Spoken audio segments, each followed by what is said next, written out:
She cheated on him during a girls' night out. Now she pretends to be sick, and then this happens. Like the video, subscribe, stay on the path of progress. Let's get into it. Babe. What's up? What's up? Can you get the Vicks on the bathroom counter for me? And then can you make me some tea, please? You're not feeling well? Obviously, right? I get it. So what you can do is, once you call one of your friends you were on a girls trip with to come bring you some goddamn Vicks and tea. How about that? Damn. Oh my gosh, babe, for real? Nah, I'm dead ass serious. I told your black not to go on no girls trip. Actually, I didn't tell you. I asked you. And you decided to go on a girls trip and come back to my house sick in my goddamn bed. Look at you. No, I'm not giving you no tea. Sick, babe? Yeah. Why you gotta be mean like Well, how'd you that? get sick? How'd you get sick? How did you get sick? How'd you get sick? What was you doing? What was you doing? Who was you on? Who was you on? Who was you close to? Man, Go get your own goddamn. You damn right. Goddamn right. So it looks like this guy kicked her out and divorced her. In the caption, it said his ex-fiance now, which of course, this is a very obvious one. If your chick is doing something like this, she should not be your chick. She's married and doing girls' nights out. Bro, she is not a woman that you should have taken seriously. She wants to do single girl things, no problem. Then you're single. There you go. Husband asks a random man to give divorce papers to his cheating wife for 20 bucks. Okay. What's up? Are you over 18? Yeah. Would you mind, I'll give you $20 to serve my wife paperwork for divorce because I caught her cheating last week. Oh, You want to do dang. it? Yes, sir. I don't like cheaters. Yeah, neither do I. Okay, you want to just move your bike off to the side? Yes, sir. Tell you what you have to do. No worries. Yo, that's What in wild. the This is like some GTA mission right here, Yeah, dude. Exactly. What? Oh, dude, this dude, I don't even know, like... I'll just park right there. That's the legit official paper server. Okay, so, I really appreciate this. Not a problem. I just filed this yesterday. Okay. So I got to get served today because you go out of town tomorrow. No worries. So, 2 blocks that away. Okay. Now, I just got approached by some random dude whose was cheating on him. This dude's a beast. He's in that Porsche Carrera right there. So I get to go break it to the... And it's all going to be on footage, and it's all going to go on YouTube.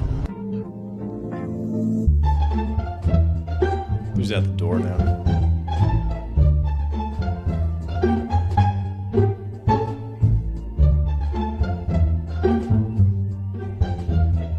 Oh, damn, dude. Look at that. Damn. Damn, this guy's an absolute boss. Catches her cheating, goes to the courthouse, gets the divorce papers, finds a dude, immediately hires him to go serve her divorce papers.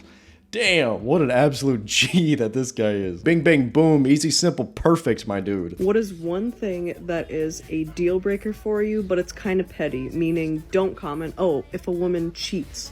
Or, oh, if a woman is not loyal. Oh, if she has a boyfriend on the side. No.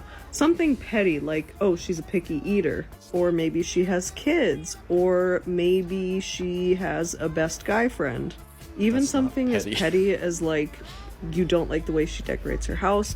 But something, like I said, something petty, not something obvious. Like I said, something petty. That is actually a good question. Guys, be sure to leave your comment. What is one, like, petty red flag that you have? One of mine is probably, like, the language that she uses. Like, women that talk like men. You know, they say, man, bro, dude, my guy. Or they curse a lot or something like that. That is definitely one of mine. Also, like, if she used to be a dude, that's definitely a red flag for me. Honestly, you're so immature, it's actually embarrassing. All right, cool, but... Next. Son, I know. Hey, come on, man. I'm my second choice like 3 times in it, so...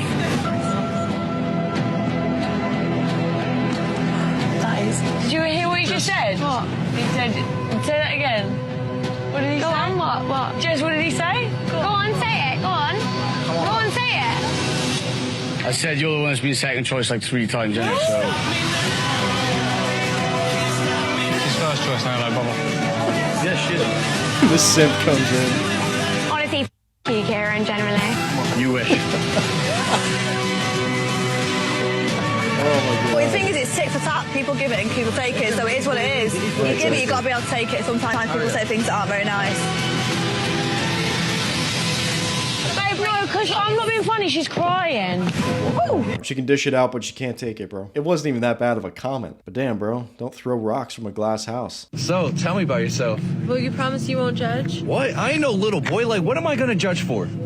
Okay, well... You said you wouldn't judge! I was lying! Well, it's one way to do it. Because obviously, you're never really going to know if she's going to tell you the truth or not. But the best way to get the truth is by being very chill and nonchalant by asking the questions. Just be like, oh, what's the relationship with your father like? Oh yeah, he left when you were young? Nah, that sucks. You have abandonment issues? Damn, I understand, that sucks. Just be like super chill and nonchalant about it, and I swear, bro, she will tell you everything you need to know. Would you sacrifice your family for your happiness, or would you sacrifice your happiness for your family? I will never sacrifice me for no one, not even my children, because, you know, your children, they grow up, they make their own lives. Respectfully, I need to focus on myself, because if I'm not happy, I don't want to like accidentally take it out on my kids or my family. I would definitely go for my happiness, and I don't think that's sacrificing the family actually when you seek your happiness. I've actually been there and done that, and I did choose my happiness. So there's no way I can stay in an environment where I won't thrive, I can't think, I don't feel free. I'm not doing that. This is the reason why women initiate 70 to 80% of the divorces, because you prioritize your happiness over your family. Life, to be honest, isn't about happiness. Life is about purpose and duty. We were all put on this planet to procreate. Now, when you have a marriage, that's a duty. It isn't about happiness. It's a duty. You have some kids, and then it's always going to be ups and downs. That's the thing, man. A lot of people do fall victim to this, but women especially, is that they are so self-focused and self-interested. They're just constantly worried about like, hey, am I happy every single second of the day? Screw everybody else. I only want to think about me. When really, if you just focused on being someone else's happiness, you would actually become more fulfilled and more happy long term. If you actually focus on serving your family and your man, the likelihood of you being happy is going to be significantly higher compared to if you sacrifice your entire family for your happiness. You nuke it, grass is always greener, go get with Chad, he spends 2 weeks with you and then dumps you, and now you're single, alone, desperate. That's how it always goes, bro. Always. Please tell me why I went on a date last night, me and my 8 kids, and the man left us at the table. I could think of 8 reasons why he might have left you at the table, but go on. Talking to this man for a few months now, or whatever like that. He knew I had 8 kids. He wanted to take me out on a date. He was already at the restaurant, and I was like, yeah, I'm home, you know, getting me and my kids together. He did not say anything. Because one would assume that you're getting your kids ready to be dropped off at a babysitter's house while you go on your date. We get to the restaurant, he then says, why did you bring your kids? Sir, why wouldn't I bring my kids? You need to get to know me and my kids, especially on our first date. Oh, so you just be letting anyone around your kids. Y'all, please tell me why this man went to the restroom and never came back. Oh, my man. Left me and all 8 of my kids at the restaurant. Again, I could think of 8 reasons why he didn't come back. I thought in the beginning, didn't she say she spent 2 months talking to the guy? Did I mishear that? And then she says this is their first date. Am I just completely mishearing that or something? If that's the case, and this guy knew that she had 8 children, bro, why are you dating her? Why are you dating her? This man must have had 0 options. Truly 0. Sheer desperation, dude. What's the haircut that you asked for called that, like, they shave this part back?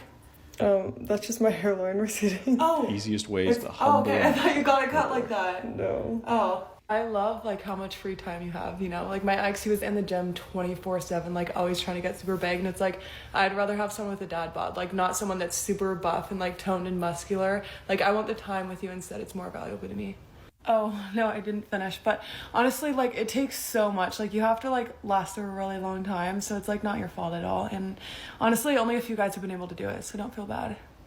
Hey, I honestly love that you're short. Because, like, my ex, he was so tall that, like, if I wore his pants, I would be, like, swimming in them. Like, they would be hanging on the ground all the time. So it, like, works out because I can, like, fit your pants, you know? So this is supposed to be, like, a funny comedy skit, right? But what's funny to me is All of these things that she's saying and doing, I would just take as a red flag. I would just take as a red flag if any woman I was dating or any woman I was interested in talked this way. She's shaming you, still talking about her ex, comparing you to her ex. Like, these are just red flags, so you will not be taken seriously. That's really what it is. You know what I just realized about relationships? A guy starts off by putting 100% in the beginning of a relationship. And over time, that will slowly go down from like 100 to 95 to 90 to 80 to 85. And then you notice, and you only notice when it goes down to like 75 or 80%, and then you say something. And then when you say something, he puts back 5% effort and you're content. You're like, okay, he put in some effort, but it never goes back up to 100 or 90 or 95. It just goes from like that 75 to 80. And then it goes back down again to like 70. And then it goes down to 60. Long story short, it'll just go back down to 10% when it started at 100. If a man does this, it is not because he has a problem giving effort. The problem he has is giving that effort, but not receiving any effort back. And of course, early on in dating, that man, he knows he's expected to give. And so he does that. But at some point, he has to feel like he's going to get some amount of reciprocation. Hi, my name is Jillian. I'm 20 years old. I'm from Canada. The highest level of education completed was high school. I decided not to go to college. And I said I'm single, right? Now, what do you do for work? I'm a writer. I mean, I don't leave the house that much, but what I do, I listen to live jazz music. I play sports on the beach. I play a lot of sports, so maybe. I go to the farmer's market on Sundays. Hi, my name is Hollywood. I'm a certified. Yes. Oh my god, bro. The comparison between the two. She has one of the sweetest, soft voices you've ever heard. And then, hey y'all, I'm Hollywood. Oh, lordy, dude. That is genuinely the comparison between a traditional, more feminine woman and the modern boss babe queens. That's crazy, dude. Excuse me, I got a question. I saw you from over there. No. One second. Let me saw you. I'm an independent woman. I was over there. I saw you. I was like, you have nice eyes. You're so pretty. You saw my eyes all the way. Yeah, I have nice vision. So I saw your eyes. Roll Tide. She's married. Roll fucking Tide. I really do appreciate it. Roll Tide. You're gorgeous. Are you Brazilian? I'm Portuguese. I get the roll Tide. I don't speak Portuguese. Roll the Tide. Grandma. Hey, I'm talking to you. Oh, I'm sorry. The fridge always protects the snacks.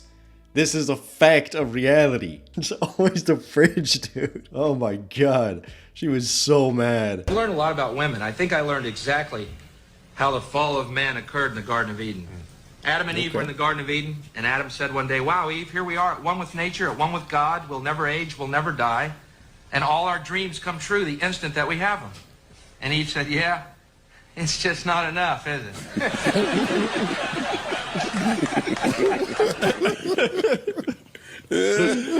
No, that's not funny. I was just waiting for more. Oh my so that was kind of his point. Oh my god, dude. Oh god. How? That's kind of what he was saying. Just instantly proves his point. Wow. Her boyfriend just broke up with her as we're leaving for Fort Lauderdale spring break. Good. That's the best thing he could have done for her and him. He ain't get cheated on and she ain't become a cheater. Amen. God is amazing. If you set a healthy boundary, like for example, if you tell your partner, hey, I don't feel comfortable with you going to a place that's literally known for how lit the spring break be and how many people be getting cheated on there, at least not by yourself. If that partner say, you know what, I don't care, I'm gonna go anyway, screw you, bad. Leave her or leave him. Dudes ain't excluded in this. My narcissistic husband told me it's a disgrace that I'm posting about what's going on in our relationship. I don't think me posting about it is the disgrace. I think the disgrace is what is going on in the first place. Some people have such a problem with me sharing my story. It could be both. And my husband says it's a disgrace. You want to know what a disgrace is? A disgrace is how you talk to me every day. A disgrace is how you make me feel every day. Not me sharing my story. My God. Not me sharing how I feel, not educating people on narcissistic abuse. That shouldn't be what the disgrace is. The disgrace should be how the men are treating women, narcissistic men, not us exposing them. You realize both things can be a disgrace, right? Because I mean, already it's a whole thing calling her husband, oh, he's a narcissist, which is the most like common accusation that you're going to hear today. So I already severely question that. But why does she feel the need to match that? In her view, he is being toxic, and she's like, okay, I'll just be toxic as well, instead of just ending the relationship. Oh my God, the accountability. It's never in sight, bro. I'm on my knees so often that they're so bruised and sore you can't really see. I mean, I didn't show you that good, but I invested in some brand new knee pads, which hopefully will help protect my knees for when I'm on them all the time for dance. Because I bet you dirty f*** thought I was on my knees for other reasons. Which I so am, I just don't wear knee pads. So you're a dancer? That's a big yikes, my guy. That's a big yikes. Sometimes people ask me if I'm embarrassed about being a spicy content creator. No. I'm more embarrassed at the fact that I'm a spicy content creator that doesn't know how to twerk. I can't believe that simps, like, watch this kind of content. Dude, this shit is wild to me. Bunch of gooners, dude. It's just like little goblins consuming this kind of content. My God. Accountability is basically the antithesis of feminism. And I also think that masculinity represents accountability. A lot of times in male-dominated spaces, there's a lot of accountability. But whereas women-dominated spaces, you bend the rules, you allow certain things to go past, and you allow a lot more of the emotions to take place.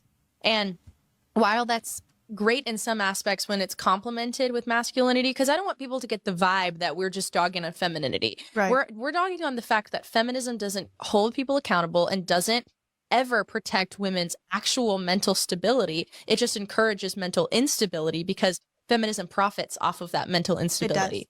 There are also toxic versions of, like, toxic femininity really does exist, and feminism doesn't allow us to talk about that. All the places where femininity can get hijacked are where masculinity needs to come back in and restabilize. I think in 2025, men should be men again because they've turned into divas. They want to be the women in the relationship.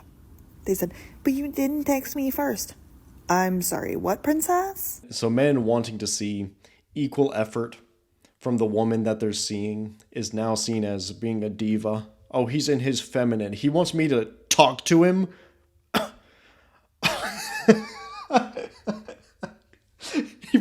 He wants me to talk to him. What a diva. What a feminine. Oh my God, it's such a clown world, dude. It's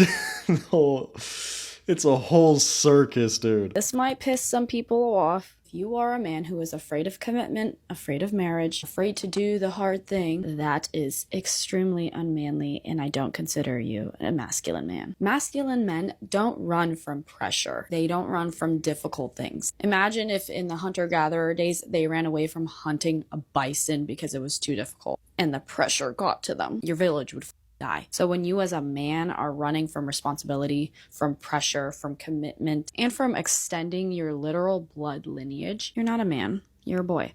Little boys do that. Men do the hard thing. Men go towards challenge. Men accept that challenge is a part of life. Men accept that pressure is a part of life and not something to be running from.